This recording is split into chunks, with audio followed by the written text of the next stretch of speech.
Come to God just as you are.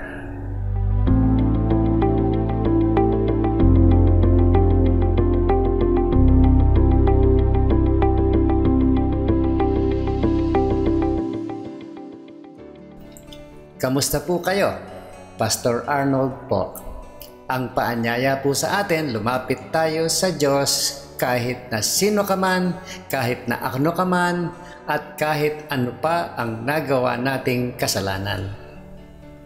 Lahat ng ginawa ni Jesus para sa iyo, ginawa niya ito dahil sa pagmamahal. Sinasabi ng Biblia na linikha ka ng Diyos para mahalin ka.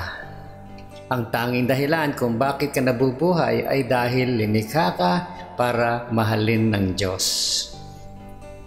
Kung ayaw ng Diyos na mabuhay ka, ang iyong puso ay titigil sa pagtibok kaagad.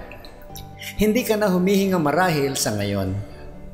Nilikha ka ng Diyos at gusto kang buhayin para mahalin ka niya at para mahalin mo rin siya. Hindi lang sinabi ng Diyos na mahal ka niya, ipinakita niya din ito. Ang sabi po sa Bible, God showed His great love for us by sending Christ to die for us while we were still sinners. Yan po ay sa Romans chapter 5 verse 8. Tingnan mo ulit yung talata na yon. Sabi nito, noong tayo ay makasalanan pa while we were still sinners. Bago mo pa man nakilala ang Diyos o nalaman na kailangan mo ang Diyos, namatay si Jesus para sa iyo.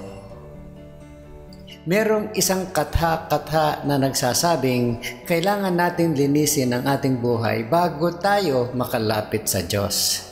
Meron lang ilang bagay na dapat kong ayusin muna sa aking buhay at pagkatapos ay lalapit ako sa Diyos.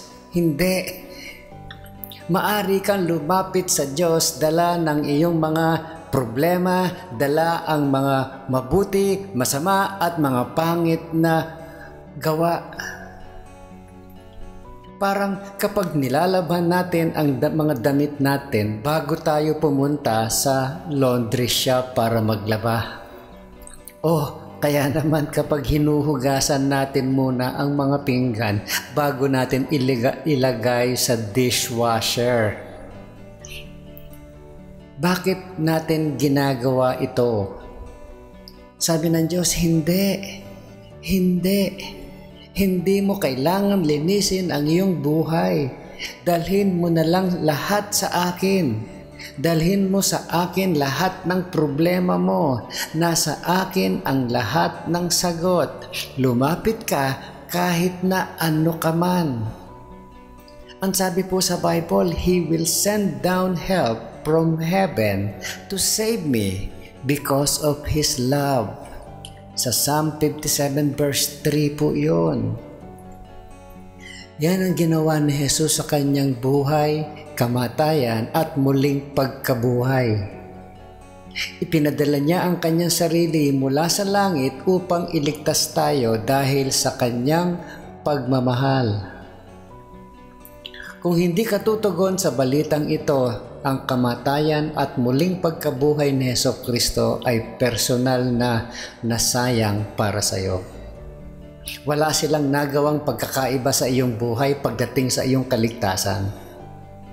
Para silang regalo na nakita mo pero ayaw mong buksan.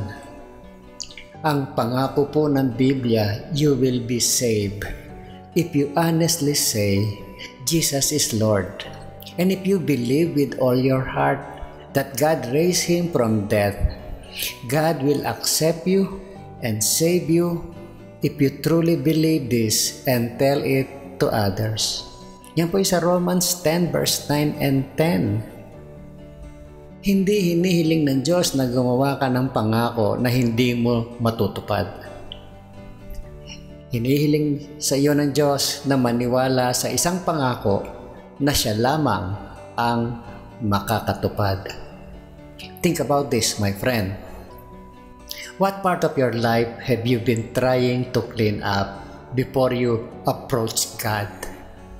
How can you let go of that today? Anong bahagi ng iyong buhay ang sinisikap mong linisin bago lumapit sa Diyos? Paano mo ito bibitawan ngayon? Pangalawa, think about this. God showed His love for you on the cross. In what other ways has He shown His love for you? Ipinakita ng Diyos ang kanyang pagmamahal sa iyo sa krus. Sa ano pang paraan niya ipinakikita ang kanyang pagmamahal sa iyo?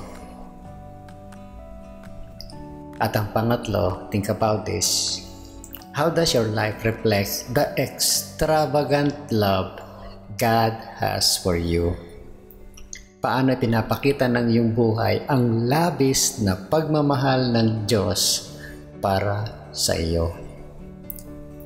Ito po si Pastor Arnold Adriano at ang encouragement na ito ay hatid sa inyo ng Malabon Community Church. Have a great day, my friend, at huwag mong kakalimutan kung sino ang gumawa ng araw na ito.